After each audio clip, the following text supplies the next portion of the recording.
Voy a compartirles, hermanos, de este cuaderno de estudio que se titula De la oración a la guerra espiritual. Y voy a tratar de llevarlos de las cosas sencillas a las cosas más complejas, ¿de acuerdo? Pero bueno, vamos a empezar leyendo este pasaje de Eclesiastés capítulo 3 y les voy a pedir por favor que se enfoquen en el versículo número 8. Eclesiastés capítulo 3, verso 8. Quien guste de ustedes darle lectura, por favor. Sí, adelante. Tiempo de guerra y tiempo de paz. Bien, el libro de Eclesiastés es una reflexión filosófica profunda de la vida, del hombre más rico en el mundo, de aquella época, que es Salomón. Además que era un hombre joven. Es un hombre que en esta tierra lo poseyó todo. Y a pesar de todo fue en la búsqueda de trascender. ¿Qué hay más allá, verdad? Después del sol, más allá. Y él en su reflexión vio que hay muchas cosas que el hombre se afana en esta tierra. Pero también supo reconocer que en el ciclo de la vida tenemos tiempos distintos que nosotros debemos de saber identificar, ¿ok? Que es la tarea de cada uno de nosotros, particularmente ahora nosotros como hombres de fe, como gente espiritual, como pueblo de Dios, en que tenemos que discernir los tiempos que vivimos. Esta es nuestra tarea para que nosotros amemos cuando sea el tiempo de amar. Pero cuando sea el tiempo de separarse, seamos capaces de separarnos, ¿ok? Dice ahí tiempo de hablar, tiempo de callar. Es decir, ¿verdad? Que cuando nosotros, hermano, muchas gracias, sí lo vaya a necesitar. Cuando nosotros, sí, cuando nosotros tengamos que hablar y decir las cosas en el momento que tenemos que decirlas, debamos hacerlo. No querer hacerlo después de tiempo. Entonces aquí el mensaje comienza con lograr identificar o discernir en qué tiempo está viviendo, en qué momento personalmente, como iglesia, como familia o en general, en qué tiempos estamos viviendo nosotros. Y vamos a generalizar porque es importante. Vivimos en tiempos peligrosos, de forma general, de forma global. Estamos viendo, ¿verdad? Una vez más, una pequeña guerra insistente y repetitiva, ¿verdad? Allá en el Medio Oriente. Y para nosotros hoy, en el siglo XXI, no resulta tan alarmante. Estamos más o menos familiarizados, ¿no? Entonces, esto que acontece es una señal, porque lo que es en lo natural lo es en lo espiritual. Y esa señal es que estamos en un tiempo de guerra. Pero estamos en un tiempo de guerra que no se ha detonado por completo, sino que la guerra está llegando ahorita solo a las fronteras, ¿sí? Solo a las fronteras. Y traducido eso a nosotros que somos el pueblo de Israel aquí, ¿verdad? Y que peleamos la guerra espiritual, no la guerra carnal, porque nosotros no somos gente maliciosa, violenta, que fomentemos el miedo, el terror, el pánico, no. Nosotros somos gente pacífica. Digan conmigo, nosotros somos gente pacífica, que amamos a Dios y amamos al prójimo, ¿verdad? Y que por ese amor, ¿verdad? Podemos, ¿verdad? Entrar en un tiempo de guerra. Es decir, por amor a las almas perdidas, nosotros aquí vamos a dar la pelea, ¿verdad? Para arrebatárselas al enemigo que quiere infundirles terror. Porque el reino de las tinieblas es de terror. O sea que ellos son los terroristas espirituales, ¿verdad? Los que están infundiendo el miedo, los que están fomentando el odio, porque nuestros enemigos no quieren la paz. Esta es la verdad de la escritura profética, ¿ok? Que nuestros enemigos no quieren la paz. Nosotros somos gente pacificadora. Jesús dijo, bienaventurados los pacificadores. Somos gente de paz, pero nosotros entendemos, hermanos, que tenemos un enemigo que no es de carne y de sangre. Que no, nuestro adversario, nuestro enemigo real, no es nuestro vecino, nuestra vecina, nuestra esposa, nuestro padre, nuestro hijo, nuestro compañero del trabajo. Hay en ocasiones alguien detrás que maneja, que seduce, que incita a provocar a otras personas, a lo mejor hacia nosotros mismos, ¿verdad? Y el creyente, el cristiano, el hombre de fe debe de saber cómo pelear sus batallas, ¿verdad? Entonces, por eso, hermanos, es tan importante que nosotros en estos días, en estas temporadas, tomemos la oportunidad y empecemos a notar un poquito, a inclinarnos un poquito, hermanos, en que estamos un tiempo de guerra espiritual. Y que no todo el año es guerra, no, porque la Biblia dice que hay tiempo de paz. Así que cuando es el tiempo de paz, hay que aprovecharlo, ¿verdad? De pronto todo se pone tranquilo, de pronto todo está en calma. Disfrute esa paz, ¿ok? Disfrute la paz. Pero de pronto empieza la batalla espiritual, empieza la lucha, empieza el enemigo a inquietar, empieza el enemigo a querer tentar, a probar, a hacer caer. O no solo el adversario, el diablo, sino también la carne. La carne de la misma manera, ¿verdad? Empieza a querer satisfacer sus apetitos y nos quiere llevar al límite. Nos quiere llevar al límite en el que digamos, bueno, pues no pasa nada, hago esto, pero no pasa nada. Y nos pone al límite. Como decíamos en la reunión anterior, el mejor lugar para vivir en este mundo es en el centro de la voluntad de Dios, ¿verdad? Estando allí, nada va a pasar, porque Él nos cubre, Él nos protege. Y así que el enemigo lance sus misiles, el Señor los va a destruir en los aires, ¿verdad? Él nos va a proteger, hermanos, y no vamos a sufrir ningún daño. El problema del pueblo de Dios, el problema de esta casa de Israel, es cuando se va a vivir a la frontera. El problema es cuando se hace a la orilla cerquita de la tierra de sus enemigos. Cuando nuestros apetitos, nuestra carne, nuestra falta de oración, nuestra falta de comunión, nuestra falta de entrega nos están empujando a cambiar de dejar de vivir haciendo la voluntad de Dios, a empezar a de vez en cuando hacer nuestra propia voluntad y guiarnos por nuestros propios pensamientos y nuestra propia sabiduría, y eso nos pone a la orilla, a donde sí de vez en cuando cae un dardo de fuego del maligno. Hermanos, por experiencia, el cristiano que se sale de la voluntad de Dios, que deja de buscar a Dios, que deja de orar, que baja la guardia y que le va dando terreno a Amalek es la carne, le va dando chance a la carne, se está haciendo a la orilla, y en la orilla está cerquitita, a la vuelta de la esquina, el adversario, el enemigo, que va a hacerle la guerra más complicada, y el objetivo del enemigo es destruir a Israel. El objetivo del adversario es destruir a la iglesia, porque el enemigo no vino sino para hurtar, matar. Ese es su objetivo. Él no quiere que suframos un poquito. Él no quiere que cedamos un poquito. Él lo quiere todo. Así que cuando con el enemigo tú le empiezas a ceder 1 centímetro de territorio, porque es insistente, insistente, insistente, y dices, bueno, está bien, a ver, vamos a ver de qué se trata eso. ¿Qué hubo? Ah, sí. Y empiezas a darle chance a la carne. El enemigo no se va a quedar y te va a decir, bueno, ya me diste una oportunidad, un chancecito, ya, olvídalo, ¿no? Él sabe qué quiere, todo. ¿Qué quiere el enemigo? Que le cedas todo tu territorio, que te rindas a la concupiscencia, que caigas en la tentación, que te metas a lodo cenagoso y ahí te quedes. Eso es lo que quiere el enemigo. No quiere 1 centímetro, no va a negociar. Hermanos, guerras se suscitaron entre Israel y sus enemigos por 8 centímetros de tierra junto al Jordán. Cuando se iba a firmar un tratado de paz y un acuerdo hace años atrás, en el que se le cedía territorio a las comunidades árabes, solo Israel dijo, dame 8 centímetros y quédate con todo lo demás. Ellos dijeron, queremos todo. Y por esa necesidad de querer todo, el adversario de Israel lo perdió todo, porque dijo, pues si tú no me lo das voy a la guerra. Pero como Israel estaba armado, como Israel estaba adiestrado para la guerra, tenía herreros, tenía escuderos, tenía vigías, tenía atalayas, tenía generales, tenía capitanes, tenía armas y estaban armados, estaban preparados para enfrentar el problema y los vencieron. Así que el adversario perdió esa batalla. Entonces, Amalek representa la carne, ¿sí? La carnalidad.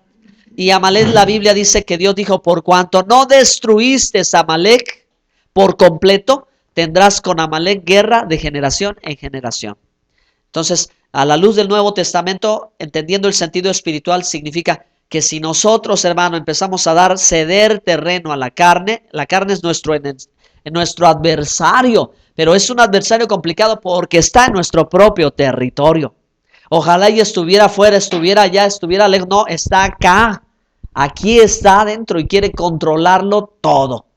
Pero hermanos, usted y yo fuimos llamados a ser controlados por el poder del Espíritu de Dios. Así que denle un aplauso fuerte al Señor.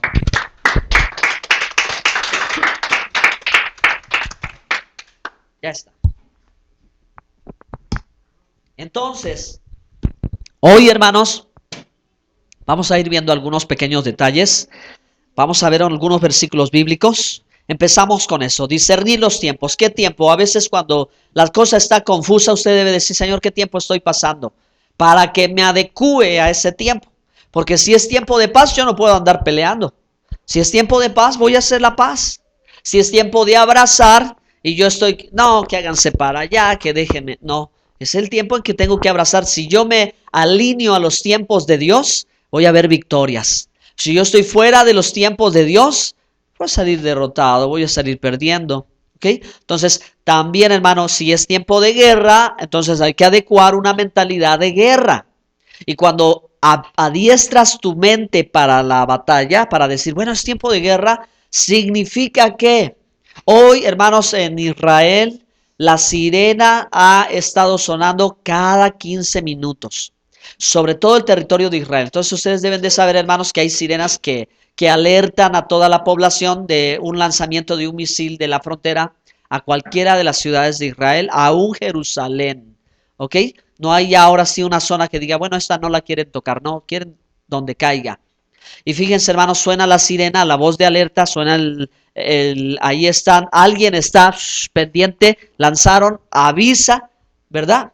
Rápido da la voz de alarma y entonces todo el pueblo se apareja, ¿ok? O sea, la trompeta da el sonido y el pueblo se alista para la batalla, eso lo dice la Biblia. Así hablaba el apóstol Pablo en la carta a los Corintios. Si el sonido de la trompeta es confuso, ¿quién se prepara para la batalla? Pero si el sonido de guerra está claro, entonces la gente va a estar preparada. ¿Qué hacen? Se bajan a los búnkers y ahí están escondidos unos instantes. Cuando pasa el peligro, recuperan la normalidad. En otras palabras, la población actualmente en Israel está preparada ¿para qué? Para la batalla, ¿verdad? Siempre Israel ha sido un pueblo de guerra, hermanos. Desde el Antiguo Testamento, las historias bíblicas nos han mostrado cómo Israel ha sido un pueblo de guerra. Pero ha vivido periodos y etapas donde al no tener herreros, los herreros, hermanos, son los forjadores de armas. Y la Biblia dice que hubo una época en el libro de Segunda de Samuel donde Israel, al haber hecho tanto convenio de paz y tanto pacto con sus enemigos, dejó de fabricar armas de guerra. Dejó, hermanos, de proveerse de armamento. Y entonces, ¿verdad? No hubo herreros, no hubo los que forjaran las armas y por lo tanto, miren, cuando, ¿verdad? Vinieron sus adversarios a hacerle la guerra, ellos no supieron defenderse. Si Israel ha vivido etapas así, donde han sido derrotados, han sido llevados cautivos, han perdido guerras por la falta de herreros. Y los herreros, algún momento lo vamos a compartir, los herreros, hermano, en la iglesia son los forjadores de carácter. Los herreros, hermanos, son los líderes que han tomado, ¿verdad?, del ejército de Dios, porque la iglesia es el ejército de Dios. Pablo dice, ¿verdad?, que cada uno de nosotros militamos en la milicia de Jesucristo. Pero los forjadores, los herreros son los que preparan, ¿verdad?, a los hermanos, a las hermanas que están listos para la batalla, que les han enseñado, que les han adiestrado, que les han entrenado para saber pelear, para defenderse, ¿verdad? Y esto de defenderse también Pedro lo dijo, presenta defensa con mansedumbre de tu fe. Así que, hermanos, a veces la cuestión de la fe y el salir a la calle, encontrarte otra persona y debatir un punto bíblico, hay que saber, hay que estar preparado, ser una iglesia con una mentalidad diestra, que no tan fácilmente te dejes persuadir, te dejes engañar, te dejes manipular, te dejes llevar o mover, ¿ok?, por otra persona, sino que tú digas, ¿Cuál es el objetivo? Etcétera, etcétera. ¿Cuál es la finalidad? ¿A dónde me quiere llevar? La iglesia, hermanos, fíjense, pensando como ejército, pelea con diferentes adversarios. No solo es el enemigo, sino, bueno, de parte del enemigo, digamos, hermanos, hay gente que practica ocultismo, brujería, hechicería y sutilmente se trata de infiltrar en el campamento, porque este es nuestro campamento. Y hermanos, hay historias increíbles de gente que ha entrado a la iglesia con disfrazados, ¿verdad? De creyentes, y lo único que han llegado ha sido a buscar, sacar información, a dejar una cosita por ahí de hechicería, de brujería, a soltar unas cuantas maldiciones y a provocar una división del campamento.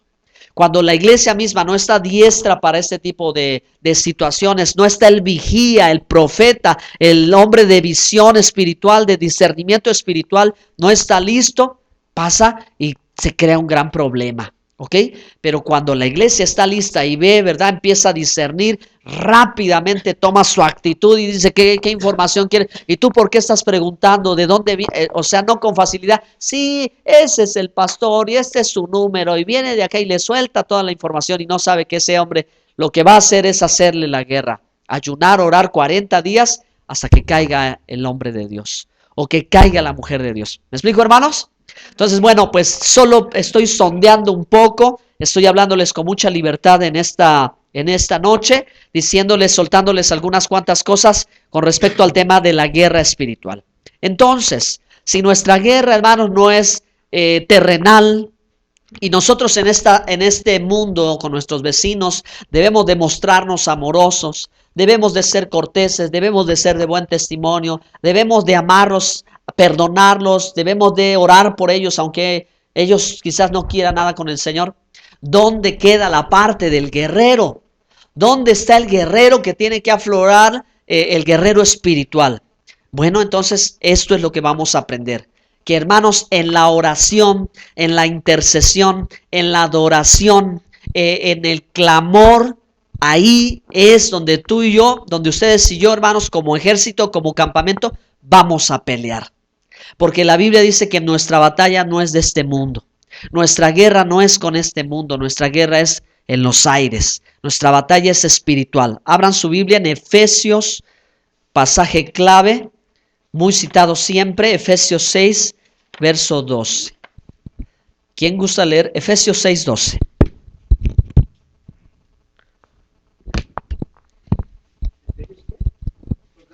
Lucha contra 6:12. carne, Sí. contra principados, contra potestades, contra los gobernadores de las tinieblas de este siglo, contra fuerzas espirituales de maldad en las regiones celestes. Amadísimos hermanos, mucha falta nos hace entender que en el tiempo de guerra asimilaremos o adoptaremos una mentalidad de guerra y haremos de este lugar maravilloso, hermoso, amoroso, un lugar de guerreros. Guerrero en hebreo se dice gibor.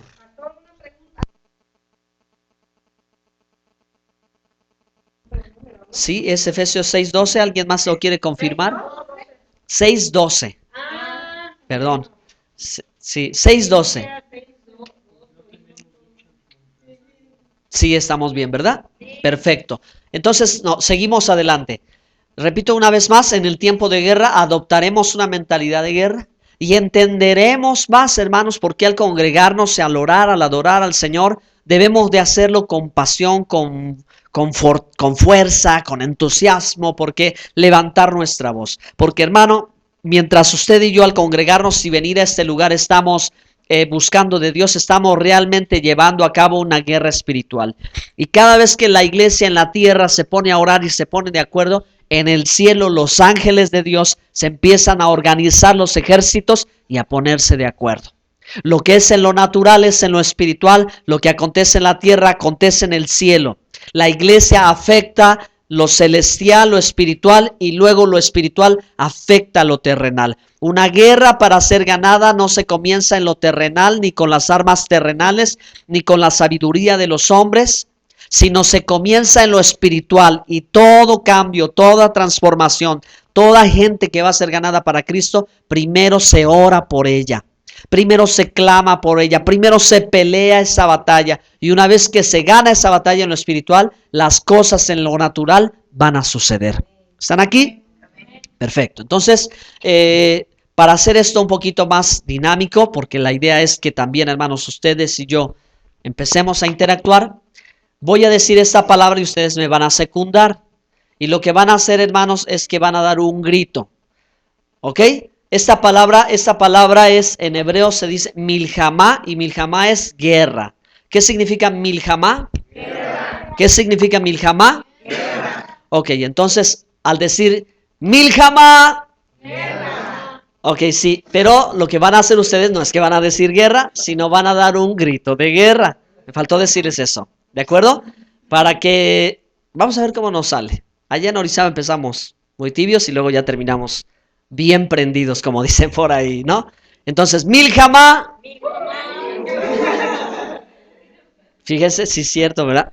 Otra vez, necesitamos la práctica.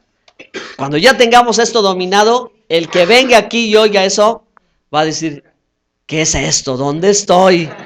¿En qué campamento me metí?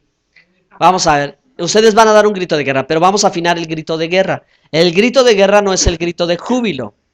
¿Cuál es el grito de júbilo? ¿Cómo se oye? Exactamente. Muy comúnmente, muy popular es como de alegría, de gozo, ¿no? Para el grito de júbilo vamos a decir Judá. ¿Qué significa Judá? Alabanza. Entonces cuando digamos Judá. Otra vez. Es el grito. Cuando digamos Judá. Exactamente. Y cuando digamos milhamá. Exacto. Eso. Así es. Ok. Porque la intención es sacar al guerrero que está allá adentro. La intención es provocar al guerrero. Hermano, y eso, hermana, será tan real. Mire, yo le digo una cosa, será tan real, de pronto le va a caer el 20, de pronto va a decir, sí es cierto lo que dijo el pastor. Cuando venga el recibo o la factura y traiga un numerote y usted se asuste y diga, ¿pero qué es esto? No puede ser eso. ¿Y por qué es esto? Cuando venga el acreedor y toque la puerta, ¿y ahora qué voy a hacer? O cuando quiera venir algún problema, una enfermedad, cuando quiera venir un ataque del enemigo. Y entonces ahí, ¿verdad? Va a decir, caray, creo que mis enemigos me están provocando a guerra. ¿Me explico, hermanos? Ahí es donde vamos a decir, pues ¿sabe qué? Ya gracias a la palabra de Dios y gracias al capitán de los ejércitos, Jesucristo de Nazaret, Judá. Exactamente, o sea, alabanza al Señor, Judá. Ese general a usted le va a adiestrar. Ese capitán a usted lo va a preparar, hermano, para cuando venga el enemigo y quiera hacer de las suyas, usted ya va a estar listo. Y entonces usted solo va a decir, milhamá. Con ese grito de guerra, hermano, el enemigo va a huir. ¿Ok? Perfecto. Entonces, hermanos, vamos avanzando y ya vemos, porque no tenemos lucha contra sangre y carne, sino contra principados y potestades. El apóstol Pablo, por revelación, identifica la estructura del reino de las tinieblas. Hermanos, y lo describe en Efesios 6 como autoridades, principados, como un ejército de rangos al que se va a pelear. Entonces, hermano, la guerra espiritual es una guerra que tiene diferentes niveles de guerra. Hay guerra, hermano, territorial, hay guerra en el ámbito celestial. Hay diferentes tipos de guerreros y cada quien debe de conocer la estatura que posee de guerrero, ¿de acuerdo? El menor rango del guerrero es el soldado raso. O sea que el soldado raso pelea cuerpo a cuerpo, uno a uno, al nivel más bajo en la tierra, ¿ok? Entonces, podemos y debemos empezar en ese nivel. Nadie puede empezar enfrentando un principado y una potestad. No, la guerra no se desarrolla así, hermano. Es como querer pararse frente a un tanque militar de guerra. Lo va a aplastar. Pero Dios dice que Él adiestra nuestras manos para la batalla. Entonces, hermano, cada circunstancia, adversidad, prueba, problema va a ser una oportunidad en el que el Espíritu Santo a usted lo va a entrenar. Si usted dice, sí, Señor, quiero aprender algo de esta circunstancia, guíame, enséñame, dime qué tengo que hacer, cómo tengo que pelear. Y Él, hermano, lo va preparar, lo va a fortalecer, lo va a ungir. Cuando usted sea capaz de pelear cuerpo a cuerpo y vencer a uno que otro demonio, entonces Dios lo va a promover para seguir al siguiente nivel, para que usted no eche fuera uno, eche fuera dos, sino eche fuera legiones. ¿Están aquí? ¿Ok? En la batalla espiritual ya se vaya con otro nivel, ya con más salgan. Y usted esté preparado, porque no se puede lanzar a un soldado raso al frente de una batalla de la que no está listo. Entonces, en el ejército y en la pelea hay niveles, ¿verdad? Hay armamento, pero hay estaturas. Y por eso, hermano, en la medida en que alguien dice, yo voy a crecer en estatura espiritual y voy a aprender cómo es que voy a desarrollar la oración hasta llegar al punto de la guerra espiritual, esto, hermano, oiga, lo va a ir a usted metiéndolo para Dios llevarlo a vencer en cada batalla espiritual. ¿Sí? Yo creo que, hermanos, el creyente debe de estar cansado de ver su vida derrotada. Y por aquí vamos a empezar, porque enlistarse en este ejército significa que usted dice, yo ya estoy harto, yo ya no quiero ver fracaso, no quiero ver derrota, no me quiero ver así, yo quiero salir adelante. Y yo quiero, si Dios puede sacarme adelante, que me diga cómo, ¿verdad? Porque esto no va a ser de conformismo. Le voy a decir una cosa. En la vida espiritual, en la guerra espiritual, en la batalla espiritual, no hay puntos neutrales. En la guerra no hay puntos neutrales. O sea, usted no se va a poder parar entre Dios y el enemigo y decir, pues hay ustedes dos y yo me hago un lado. No hay esto. Porque, hermanos, Dios no es neutral en nada.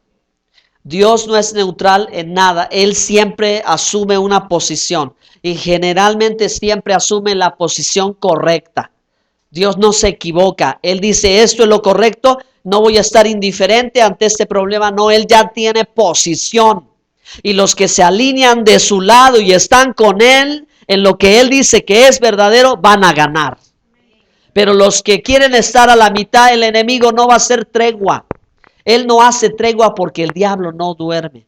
¿Sí? Él, hermanos, una de las estrategias más avanzadas que ha desarrollado el enemigo, el adversario, es la observación y la paciencia. ¿Sí? Porque lleva siglos observando a la humanidad y siendo paciente y estando escondido, encubierto, solo observando y observando y observando, analizando y averiguando dónde usted y yo tropezamos. ¿En qué cosa usted y yo somos débiles? ¿En qué momento usted y yo nos descuidamos? Es su estrategia de observación. Él no se lanza porque sí. Él no va a atacar o pegar donde usted es fuerte. Él no se va a presentar así nada más porque sí.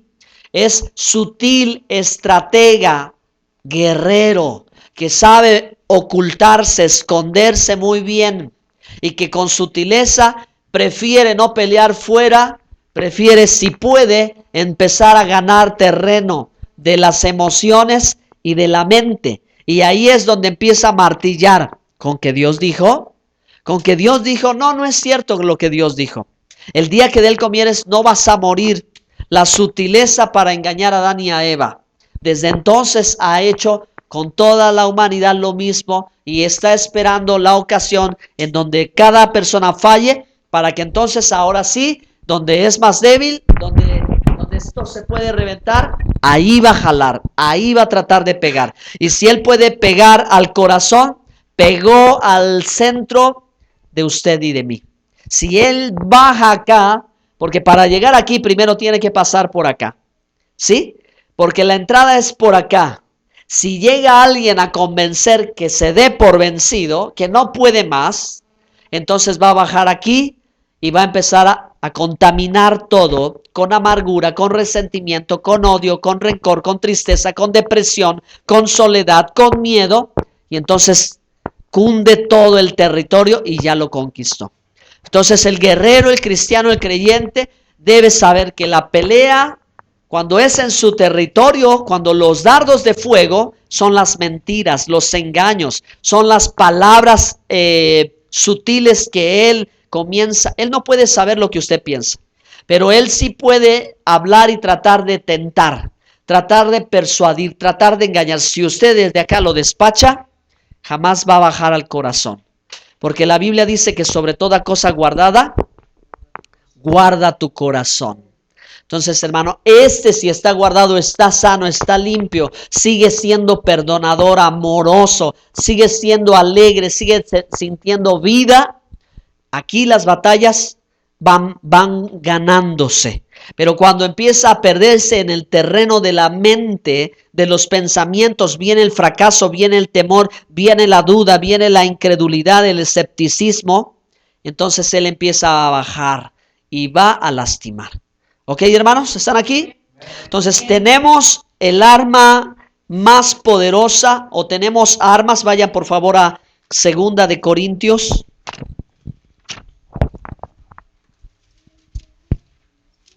Segunda de Corintios capítulo 10,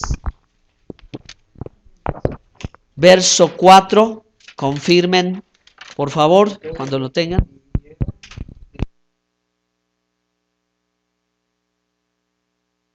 Segunda de Corintios 10, 4. Pues las armas, ¿cómo dice? Porque las armas de nuestra milicia no son carnales, sino poderosas en Dios para la destrucción de fortalezas. Siguiente versículo, por favor.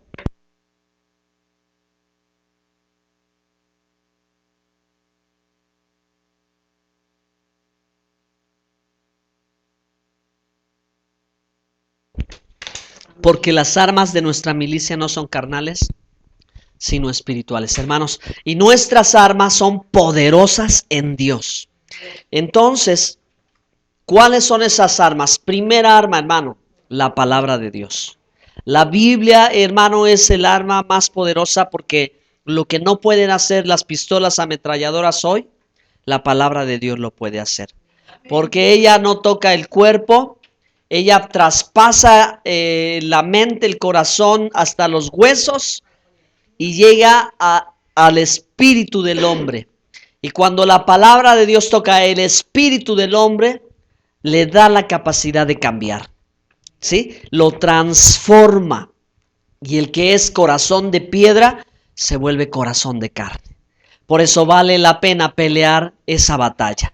Por eso vale la pena venir, ¿verdad?, delante de Dios en oración y colocarse en la posición del intercesor y empezar a clamar a favor de quien tú amas, a favor de quien tú anhelas ver un cambio, a favor de quien tú sabes que está cautivo por pensamientos cerrados, lejos de Dios y equivocados, pero a ese Dios lo quiere traer y liberarlo y salvarlo.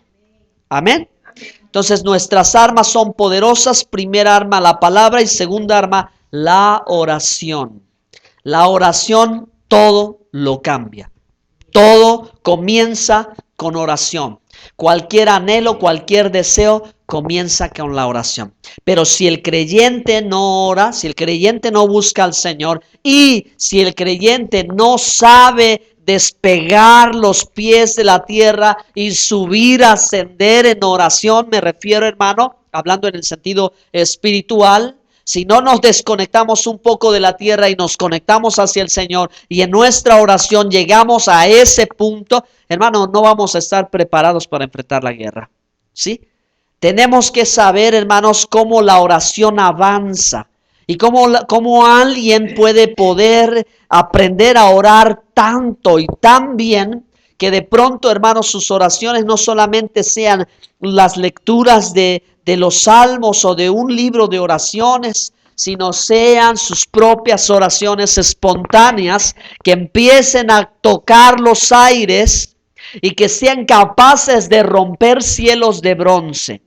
Porque, hermano, cuando algo se establece sobre alguien y cuando ya hay algo ahí como una fortaleza, los cielos se cierran, y cerrar los cielos y abrir los cielos es atar y desatar. Es que lo de aquí trascienda para allá y lo de allá toque la tierra.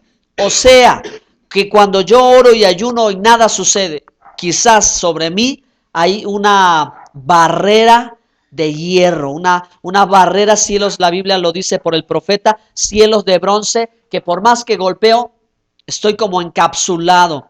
No puede pasar la oración. Entonces, esta oración está siendo insuficiente para pedir al Señor y no puede romper, no traspasa, decimos en otras palabras, hermano, esta oración no pasa ni del techo, ¿verdad?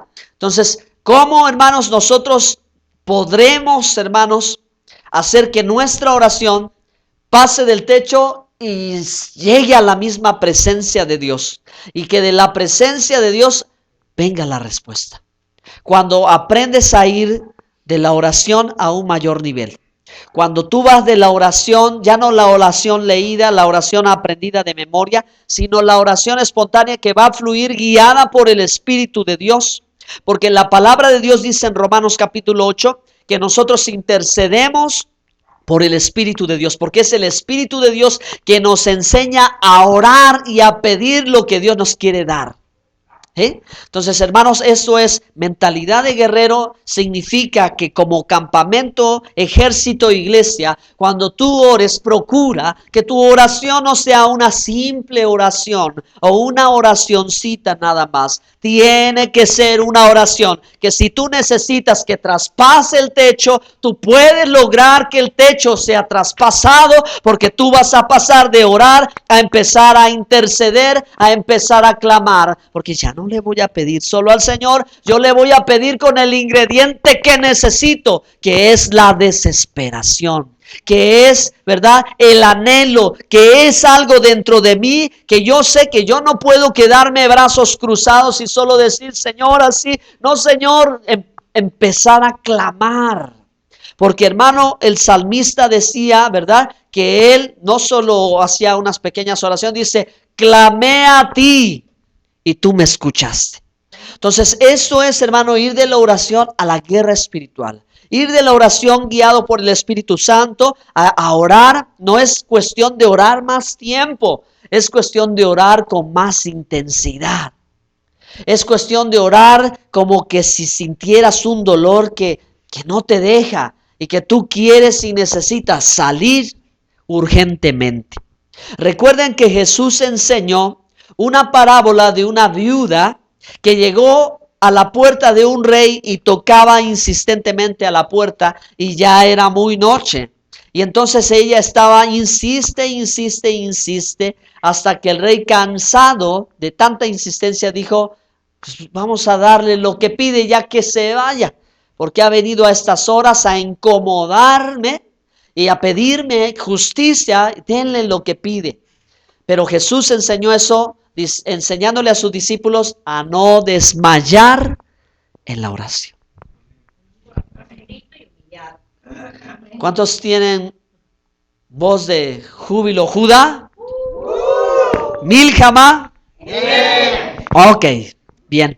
Entonces, hermano, se crece en la oración. Y mire, de hecho, hermanos, el venir aquí a orar y adorar es también una poderosa bendición. Yo le voy a decir, hermano, el proceso de Dios, y le voy a tratar de explicar un poquito ya para ir concluyendo, cómo, hermanos, al congregarnos, nosotros podemos, ¿verdad?, dejar este plano terrenal y trascender al plano espiritual y empezar a influir y empezar a ejercer autoridad. Y empezar, hermanos, a que los aires en este lugar se limpien y que los planes de Dios de allá vengan y se cumplan aquí en la iglesia. Cuando venimos nosotros y comenzamos a orar, hermanos, debemos de saber que no estamos haciendo el culto como un mero ritual o como una mera ceremonia. Nosotros ya debemos de ser con una mentalidad de guerreros entendidos que todo lo que hacemos aquí afecta el mundo espiritual. Que, hermanos, no es casualidad que cuando personas que ya están a punto de venir a la iglesia, un problema se les suscita. No es casualidad. Ahí está mostrado claramente cómo el enemigo está poniendo barreras, impidiendo, ¿verdad?, que la gente llegue. Pero cuando usted y yo, que ya llegamos y estamos aquí, tenemos esta victoria, en otras palabras, hermanos, conquistamos esto. Y lo que se gana en guerra se mantiene. O sea, hermanos, yo lo he visto en mi vida, yo lo he visto en mi ministerio, yo he visto la mano de Dios, que el persistir, el luchar, produce victoria, hermano, pero lo gané con guerra y lo voy a mantener con guerra, porque si de pronto empiezo a ceder, lo puedo perder. Usted ganó el tiempo, usted ganó la oportunidad, usted ganó el lugar, usted ya está aquí. Entonces, no con facilidad desmaye de estar acá. Porque hay personas que quieren, pero el enemigo las está deteniendo y tienen que vencer. O sea, puede gente que va a decir, a mí me costó llegar, pero ya llegué. Gloria a Dios. Porque llegó al mejor lugar, llegó al mejor momento y a la mejor oportunidad. Porque, hermano, no es una ceremonia simplemente, no es hacer un culto bonito. Es que, hermano, en la mentalidad del guerrero, yo comienzo a orar con mis hermanos y Jesús dijo que donde están 2 o 3 reunidos en su nombre, Él está allí en medio de ellos. Mil jamás. Entonces, hay un poder espiritual. Hermanos, hay una gloria Shekinah. Hay una unción